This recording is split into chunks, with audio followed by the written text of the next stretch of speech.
Hi everyone, I'm Brenda Ayala Figueruelo and we are at 408 East 7th Avenue. We're talking about doing a historic project for the city of Tampa, and we're actually going to go into the house right now, so follow me. Let's go. Alright, so we're going to use the special investor key to get in here? Yeah. And here's our special investor key here. Get you in any house you need to.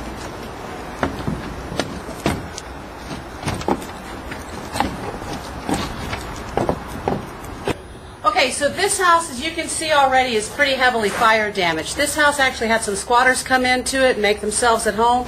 Now granted, they were very neat squatters, but the liability for the property owner is pretty great. So you'll see a lot of abandoned properties secured in this very way.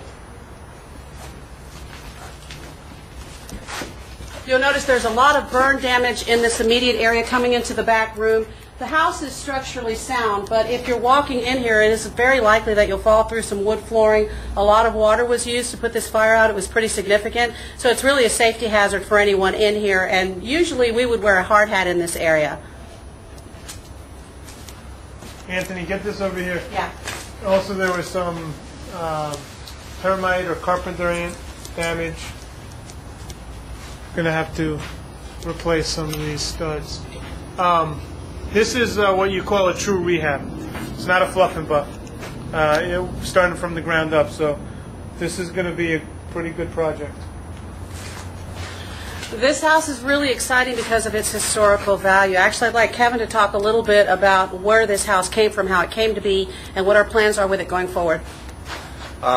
In conversation with Ron Vila, who is the head of the Architectural Review Committee for the City of Tampa, getting a little bit historical background on this property. It was built around late 1800s, early 1900s, and was deemed originally the Otto Stallings house. Otto Stallings was actually a insurance company owner back in the early 1900s, and this house was built for him.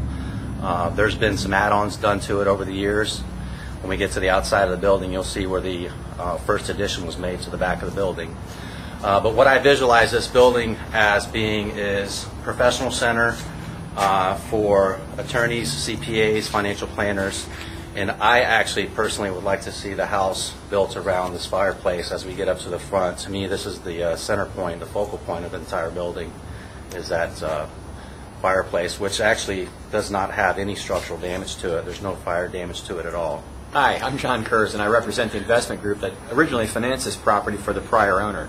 And the original plan was to go ahead and rehab this property as commercial office use, probably for an attorney group or something like that, or another professional organization.